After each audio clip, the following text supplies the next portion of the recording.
Un venezolano brillante, que no vino ahora, vino hace mucho, viene y se va, nos hizo un trabajo, un sondeo sobre este programa y le puso un calificativo a lo que se hace aquí los martes o los viernes con José Israel Cuello y con el ingeniero Ramón Alburquerque y su equipo. Y una de las cosas que nos dice es que es uno de los programas más inteligentes.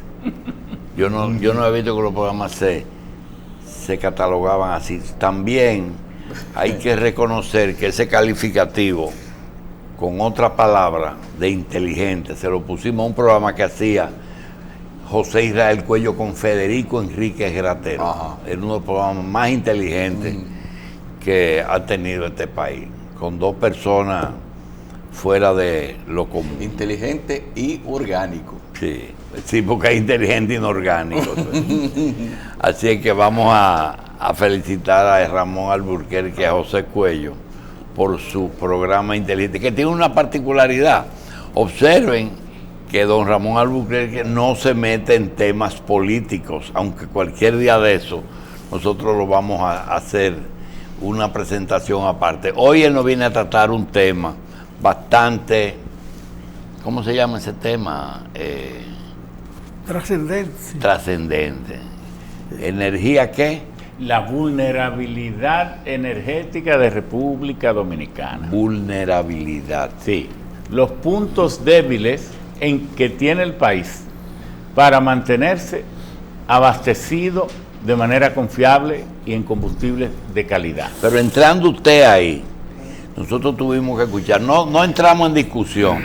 Le decía al ingeniero Cuello, al gobernador de San José de Ocoa, le decía que cómo era posible que un lugar como Rancho Arriba, que cuente con casi 2 millones de metro cuadrado invernadero, 2.6 no tenga en el techo esos 2 millones de paneles solares. Y él dice, es que no van a ser necesarios de que Catalina prenda. Digo yo, ay Dios mío. No, bueno, pero que también... Pero el costo no es lo mismo. No, y que el además... sol no nos cuesta nada. No, y que además entonces además, los paneles... hay que techar como quiera, ¿verdad? No, y que además los paneles se comerían el sol que la planta necesitan para crecer. Entonces tal vez ahí no sea el lugar. Pero no, lo que quiero decir es, todo país necesita estrategias. Aquí existe una ley nacional de estrategia o una ley de estrategia nacional de desarrollo. Pero las leyes son documentos escritos muertos. Son los hombres y las instituciones que las hacen cumplir. Pero por encima de las leyes, que son fotografías en el tiempo, tiene que haber entonces una actitud de alerta, de estudio y de permanente observación e investigación. Ya nadie puede negar la certidumbre del cambio climático, porque sería una insensatez. No hay acción sin reacción. Y resulta que vivimos quemando, José Israel y don Julito y Carlos, 94 millones de barriles de petróleo cada día. ¿Dónde? O en el mundo queman 94 millones de barriles de petróleo cada día y algo más. 96 millones también cada día en forma de petróleo, de barriles equivalentes, pero en carbón mineral. Y 3.000 billones de metros cúbicos de gas natural. ¿Y qué atmósfera no va a reaccionar negativamente? Cuando la conciencia ecológica la hemos venido a tener hace 20 años hacia acá. Por eso es que en China, que tiene más de 14.000 plantas eléctricas a carbón, están desmontando 3.000, pero son esas 3.000 que se instalaron cuando no había conciencia ecológica. Pero eso no quiere decir que el carbón está perdiendo espacio como generador de electricidad. No, es que están sustituyendo aquella, y están entonces elevando la tecnología, haciendo amigable al medio ambiente muchas de las plantas que había. Lo que hizo Estados Unidos hace 8 o 10 años, que tenía 1.300 y tantas plantas a carbón, las redujo a 580, pero sigue produciendo 38-40% de electricidad en base a carbón, pero más amigable al medio ambiente. Entonces, todo pueblo tiene que estar consciente de esto. Quemando tanto combustible fósil, la atmósfera se resiente y hay cambios climáticos que nadie puede negar. Esto mismo de Harvey en Texas y Luisiana, señores, los que han visto la catarata del Niágara y saben que en un segundo por allí pueden desplomarse 200,000 metros cúbicos de agua por segundo, cuando menos, te estoy dando una cifra muy aproximada, multiplique eso por 1 año y medio, 365 por 1.5 que da 500 y tanto, multiplique esos 500 días. Y esa será la cantidad de agua que se depositó sobre Texas y Luisiana. ¿Saben cuánto? 15 trillones de metros cúbicos de agua. Y eso no se había visto prácticamente nunca. Entonces el cambio climático, por ese y muchos otros fenómenos, estamos diciendo que solo Trump lo niega, que ha pasado a ser cada día, lamentablemente, como un entretenimiento cruel, amenazante de una realidad de un país que se vuelve loco, que es Estados Unidos. Yo sé, perdón, sí. Yo sé que a usted no le gusta que lo saquen de contexto y que lo interrumpan.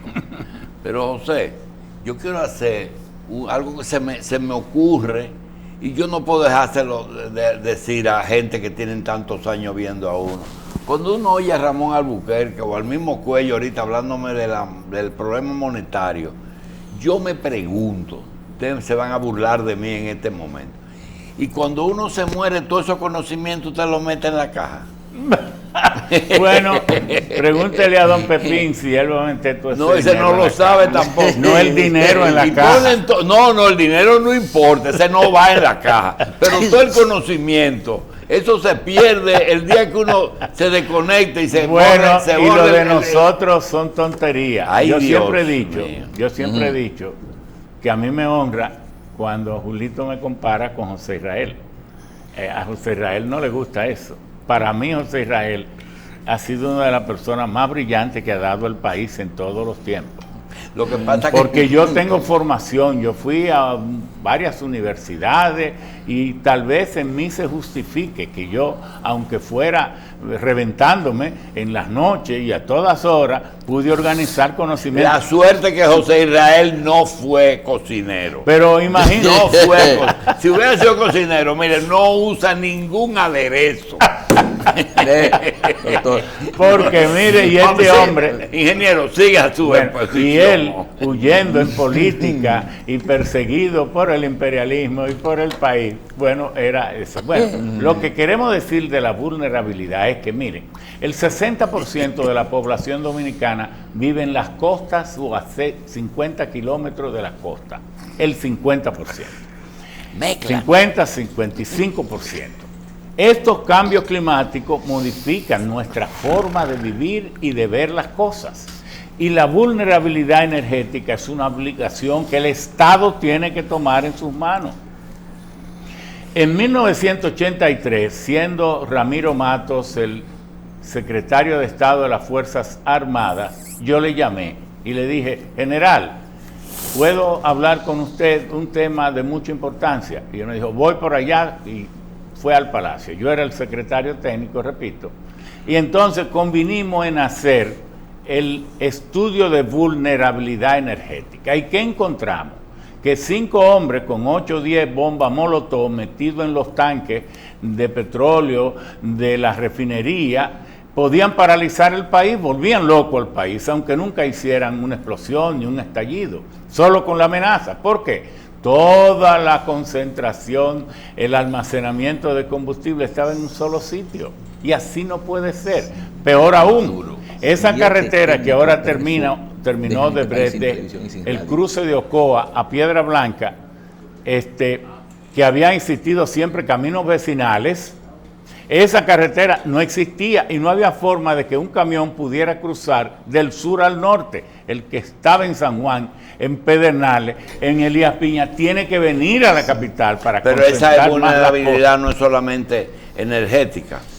Yo les quiero decir que 5 técnicos de televisión y radio que le dé gripe al mismo tiempo paran el país. Peor todavía. Entonces el país necesita varios estudios de vulnerabilidad. Entonces, ¿qué planteamos nosotros en aquella vez? Que el país tenía que construir un puerto de combustible, por eso se hizo de Asua o Pubisa, que no le han dado el debido uso, y también otro en el norte. Y es el momento de que el país empiece a planificar. Si el gas natural ahora está disponible, gracias a la entrada en producción del fracking, de la nueva tecnología que aprovecha los esquistos bituminosos y que va a seguir entonces porque ya echó raíces. Y esa producción de gas natural convierte a Estados Unidos en el principal productor de gas natural, la principal potencia energética del mundo, que ya alcanzó incluso en producción a Arabia Saudita, entre gas natural y petróleo. Entonces el país necesita dotarse de la forma de poder recibir en muelles, en puertos, almacenar y distribuir ese combustible. El que tengamos uno en Andrés, eso no es como una ferretería, que nosotros podemos decir, tenemos la ferretería tal, ahí haremos cola, pero vamos a conseguir lo que queremos. ¿Está comprometido, Andrés? Claro, y seguirá comprometiéndose más porque tiene una capacidad limitada. Entonces, ¿qué debe verse? Atraer las inversiones necesarias para que se construya algo parecido, la misma hay si quiere, pero sería bueno la competencia, en el norte del país. Y entonces... En Montecristi. No, yo pienso que entre Puerto Plata, puede ser Montecristi también, y entonces con gasoducto, Julito, ir al Cibao Central y hacer que la matriz, la diversificación de la matriz sea real y profunda. Nosotros entendemos que eso es fundamental, dado que el gas natural tiene efectos tan impactantes, mejorando, disminuyendo la contaminación ambiental y todos estos aspectos. Quise traer este tema de la vulnerabilidad porque eso debe estar siempre debidamente actualizado. Eso no se hace una vez para luego no volver a hacerlo. Eso se hace una vez para actualizarlo siempre. Ayer estuve en la Universidad de las Fuerzas Armadas, en la Instituto Escuela de Altos Estudios de Geopolítica y todo esto, que me pidieron una conferencia magistral sobre el derrame petrolero en el mundo y particularmente el Caribe. Y yo voy a pedir que en la próxima entrega nos permitan hacer una presentación porque esta es otra vulnerabilidad que ahora es que hay tiempo para hablar de ella. Cuando venga y el país esté abrumado, no será entonces el momento, sino para lamento. Y la pregunta cabe al Ministerio, anticipando estos juicios que vamos a emitir en esa intervención futura, al Ministerio de Medio Ambiente. ¿Está preparado República Dominicana para lidiar, por ejemplo, con un fracaso o con un accidente como el que ocurrió, por ejemplo, en Itoc One, allá en Campeche, en Quintana Roo, en México, o como el Prestige allá frente a Galicia, en España? Porque la mayor parte de los accidentes de derrame petrolero, de derrame de combustible, de derrame de químico, ocurren en el Golfo de México y el Caribe, porque en el Golfo de México y el Caribe, entendiendo el Caribe como toda la parte del Océano Atlántico que está debajo de Cuba, República Dominicana y Puerto Rico hacia el Golfo y hacia Venezuela, en ese encuadre oceánico está el 25% de la refinación, está el 43% de las reservas petroleras del mundo, porque en las fajas del Orinoco está la reserva petrolera de 298 mil millones de barriles de petróleo. De manera que vamos a hablar de eso, porque el país necesita conocerse más. Continuamos conversando con el ingeniero Ramón Alburquerque, de Alburquerque Energías Renovables. Precisamente hablando de energía, se hizo un anuncio, José Israel, de que dentro de las inversiones proyectadas, o anunciadas o intencionadas de los chinos en Haití, se incluye una planta de 600 megas, 600 megas en un país donde no hay dinero para comprar ni siquiera comida, mucho menos para comprar energía. Además, y se ha creado una serie de expectativas que por lo visto son tan optimistas que me da por pensar que en algún momento no vamos a tener ni siquiera la mano de obra haitiana en este país, porque todo el mundo se iba a trabajar con los chinos para allá, para su país. Entonces, ¿cuáles son las perspectivas que podríamos tener o qué podría haber de cierto o esperable, vamos a decir, en cuanto a la inversión china en Haití? Mira, Haití tampoco tiene relaciones diplomáticas con China, no lo tiene con Taiwán. De el Caribe, bueno, el mundo tiene 194 países y de esos solo 22 tienen ya relaciones con Taiwán, solo 22, pero no relaciones diplomáticas, sino como República Dominicana, que tiene una oficina comercial en su territorio de China. Solo 7 países ya tienen relaciones diplomáticas, eso es lo que queda, en América, con Taiwán. Los otros, Panamá fue el último, que ya hizo una gran inauguración, apertura de sus oficinas, tanto en Beijing como en la ciudad de Panamá, y cortó esas relaciones con Taiwán. Que se sepa, Taiwán no ha hecho, a pesar de que Taiwán tiene el 1.2, 1.3 trillones de Producto Interno Bruto, una cosa impresionante, cuando usted sabe que el Producto Interno Bruto del mundo son 76 trillones, Estados Unidos tiene 11.4, 11.6, y China tiene 12, y Taiwán tiene 1 punto y tanto, como Corea tiene 1.3. Pero no se conoce que Taiwán haya hecho esas inversiones. Que la nación que sí está haciendo enormes inversiones en su programa de la Ruta de la Seda, como ellos lo han inaugurado, es China popular. Pero no creo que en Haití. Ahora, una planta de 600 megavatios, Haití apenas genera 440 megavatios. El consumo per cápita de electricidad de Haití es una cosa deplorable, es solo 315. El 77% de las familias haitianas no tienen servicio eléctrico. Oigan cómo estoy, las cifras que estamos dando.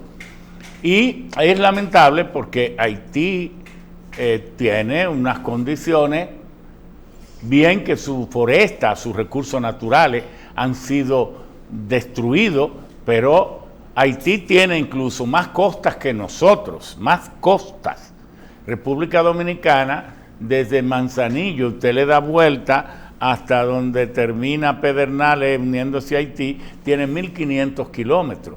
Pero Haití, por todos esos festones y todas penínsulas, tiene 1.750 kilómetros de costa, 270 kilómetros de costas más que nosotros, y tiene más islas muy grandes, porque usted oye hablar de Curazao, que tiene 443 kilómetros cuadrados, pero la isla de Gonave, que está en el Golfo de Gonave, frente a Puerto Príncipe. En un sitio precioso.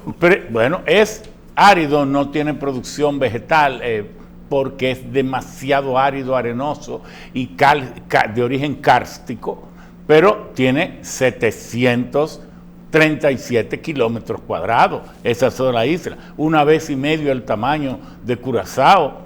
Eso es allá en Haití. Pero entonces está la isla La Tortuga, que tiene 180 kilómetros cuadrados. Ese mismo es el tamaño que tiene Aruba. Pero entonces está la isla Bash, que tiene 52 kilómetros. Ellos le están reclamando a Estados Unidos la Navaz, pero no han tenido, esa tiene 32 kilómetros. Que es el único refugio de vida natural haitiano. Y entonces tiene la Caillemette, que es un conjunto de islitas que está en lo que se llama le département de nordeste, de sudoeste, al sureste. De manera que Haití tiene para el turismo condiciones. La isla de la Tortuga, eso es un paraíso. Eso es impresionante, tiene río, porque tiene 180 kilómetros cuadrados, el tamaño de Aruba. Se parece en belleza a la isla de San Croix. Entonces, estamos en presencia de un Haití. Para mí, que quienes han destruido Haití han sido los gobernantes en Haití, en esa lucha racial de quién es más mulato que quién, y quién, bueno, ellos se han recolonizado y reesclavizado, y el grupo gobernante en Haití conduce como un hilo permanente, desprecia a su pueblo, lo esclaviza y como que lo odia. Y entonces, junto, el grupo gobernante y los indigentes han acabado con los recursos naturales, porque no hay peor agresión para un recurso natural que la pobreza, pero también la riqueza inclemente que no tenga consideración ni conciencia ambiental. De manera que Haití está en esas condiciones. Ojalá que los chinos vengan e instalen esa planta, porque la energía de Haití, lo único que aquí hay gente que no sé cómo piensa, y lo respeto. La electricidad de Haití deberíamos vendérsela a nosotros. Pero ¿qué provecho puede haber? Pero es probable que esa planta, si es cierto que ha sido concebida, porque no se ha dado la fuente de esa información. Claro, yo he buscado y no le he visto. No aparece. Pero si es cierto que ha sido concebida, ha concebido el mercado dominicano como un mercado de reserva importante, porque nosotros estamos, y volvemos al tema de la estrategia energética, nosotros estamos descuidando el plan de expansión del sistema energético. La gente piensa que Punta Catalina va a resolver todos los problemas de la energía, y Punta Catalina no va a satisfacer siquiera el déficit acumulado que tiene el sistema energético dominicano. Bueno, vamos a ver, José Israel, que debió haber instalado 150 megavatios cada año. Sí, vamos a ver, José Israel, si eso que tú dices es cierto. Lo último que se ha instalado aquí fue conciencia de que fue el aumento de capacidad en los minas, que ese aumento de con capacidad, 10 años de atraso. Sí, no, pero vamos a poner que es lo último que se ha agregado, son 200 megavatios, y entonces el país tiene como 6 años, tiene 4 años, se instaló Quisqueya 1, Quisqueya 2 allá en San Pedro Macorís, una que es de la Barrigol, que lleva la electricidad hasta Cotuí. Esa la absorbió Barrigol en un solo contrato. En un solo contrato, pero se instaló. Entonces quiere decir que... Pero creció la demanda. Claro, el país debe tener, se ha dicho que son 125 megas que debe instalarse cada año, pero sin mancar, de manera que tú tienes toda la razón, si tenemos casi 8 años sin mayores instalaciones, eso nos da entonces una situación muy difícil. Tenemos como 700 megas de déficit y es exactamente ahí lo que va. Es decir, que Punta Catalina viene a pagar una deuda. A pagar un atraso. Un atraso, eso es cierto. Sí. Haití también. Debiera estarse construyendo otra planta de esa misma capacidad. Ya. Ya no tiene que ser en contratándose. carbón. Sí, ya no tiene que ser en carbón y por eso nuestra insistencia en la planta de gas natural en el norte y una red de gasoductos. ¿Por qué? Porque habiendo disponibilidad de gas natural, habiendo posibilidad de firmar acuerdos para el suministro a 20 años de gas natural, ya no tendría justificación más plantas a carbón. Yo pienso que debe congelarse, inaugurándose Punta Catalina, debe ser un anuncio del gobierno. Bueno, aquí tenemos un avance en la diversificación de la matriz, tenemos ahora con Itabo 1, Itabo 2, que son 250, más Punta Catalina, que son 700, 950, más la planta de Barahona, llegamos casi a 1000 megavatios de capacidad instalada a carbón. Bueno, entonces ahí nos quedamos por el tamaño del país. Ahora vamos a avanzar y con gas natural vamos entonces a instalar esos 125 o 150 megavatios que debemos instalar cada año. Sí.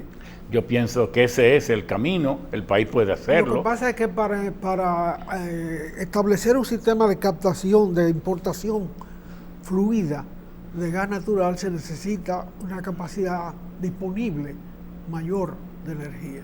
O sea, no se puede montar un sistema, no se costea un sistema de captación de gas natural en el borde del país, en cualquier sitio del norte o del sur, para 150 megavatios. Fíjate como AES, que es la única empresa que ha manejado seriamente el contrato que tiene con el Estado. Otra planta que pudiera tener una capacidad similar a esta en el norte vendría a satisfacer, porque la AES se instaló en el 2002 y miren que ya estamos, son 15 años más, y si se ha justificado o no. Eso mismo tenemos que hacer, porque el tema de los proyectos eléctricos es que toman tiempo. Desde el momento en que se concibe un proyecto hasta que madura, empieza, oiga como estoy diciendo, desde el momento en que se concibe un proyecto, madura la idea, se obtienen los financiamientos, se arranca la construcción, se termina y se pone en operación, pasan 5 años mínimo, si no más.